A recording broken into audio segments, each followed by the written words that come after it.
Hi, welcome back to the farm. I know it's been a little while since we posted a video.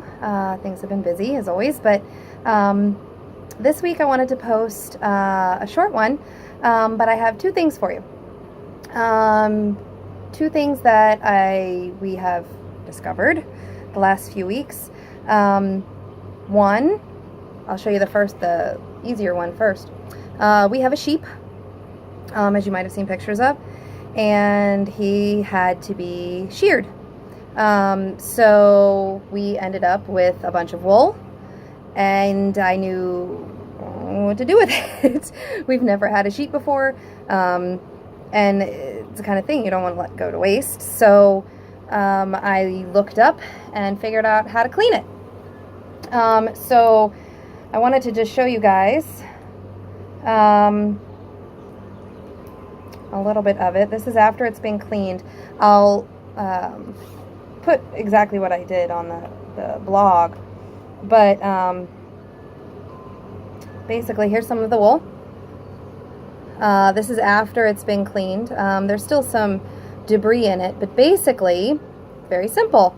All you do is you take Dawn dish soap, which is good for pretty much everything apparently, and you get a big bucket big enough to hold however much wool you have, and a lingerie bag. I found some just like this, the fine mesh kind. This is a great big one, but I found them in a package that had smaller sizes too. You put your wool in the bag and fill up your bucket of water. It should be warm water, not boiling hot, but not cold either, warm water.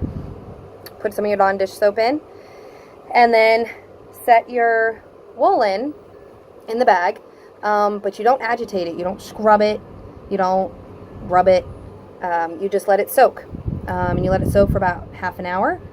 Then you pull it out, you dump all the water out, and you repeat. You fill the thing back up with warm water, and some dish soap, Dawn dish soap. Soak your wool again, and you'll see the water turns dirty and yucky. But you'll want to do that 3 or 4 times, and after you're done, you let it sit out to dry. So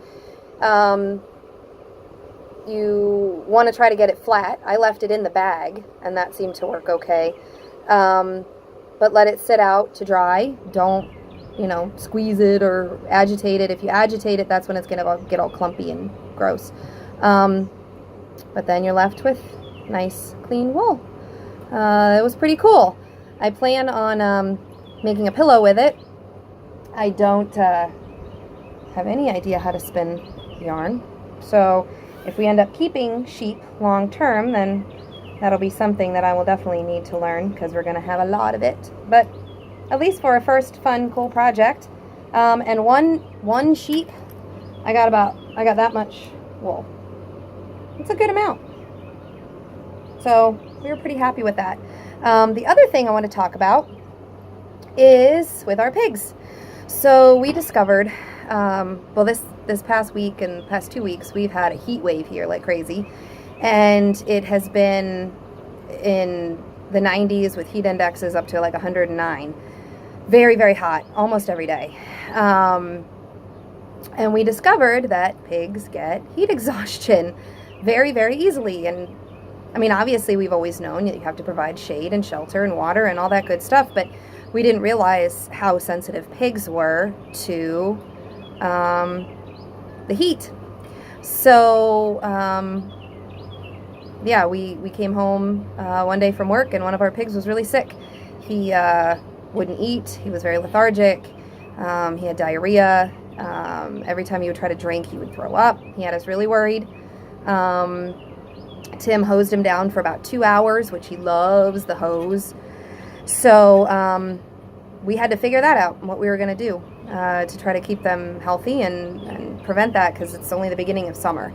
So we came up with a temporary solution, which is basically to provide more shade, and provide shade over their mud pit.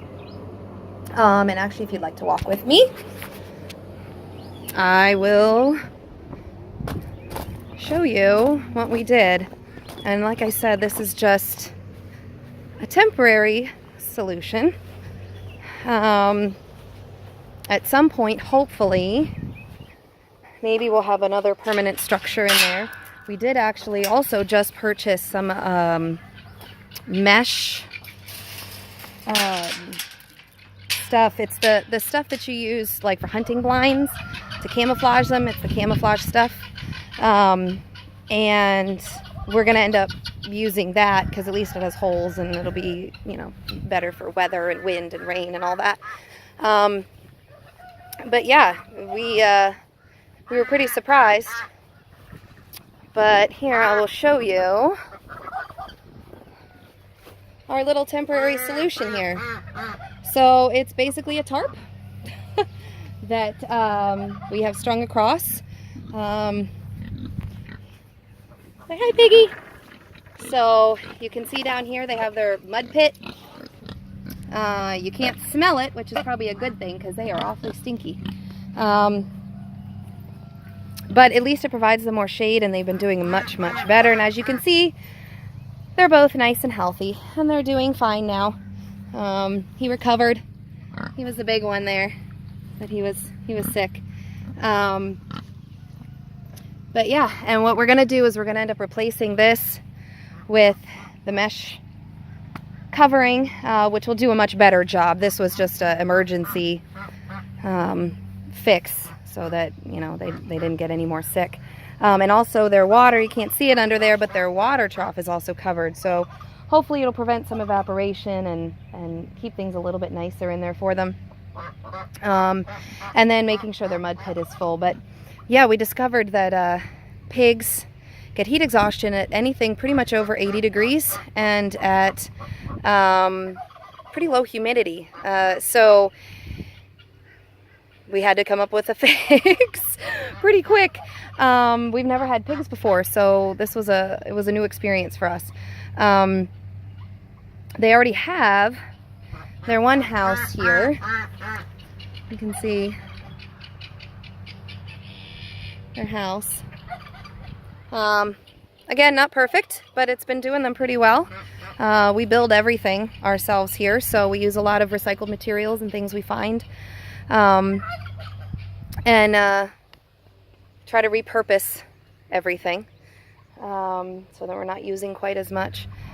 But yeah, it's been exciting here. It's been good. I will post on our blog details about the wool. I thought it would be an interesting thing that you guys might want to take a look at and see. And more about the pigs too. I found some interesting resources about pigs and heat exhaustion and what you can do to help them and the signs and symptoms. So I'll post some of those links as well.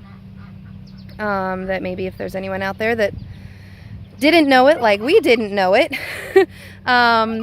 you'll have some more information. Thank you guys for tuning in.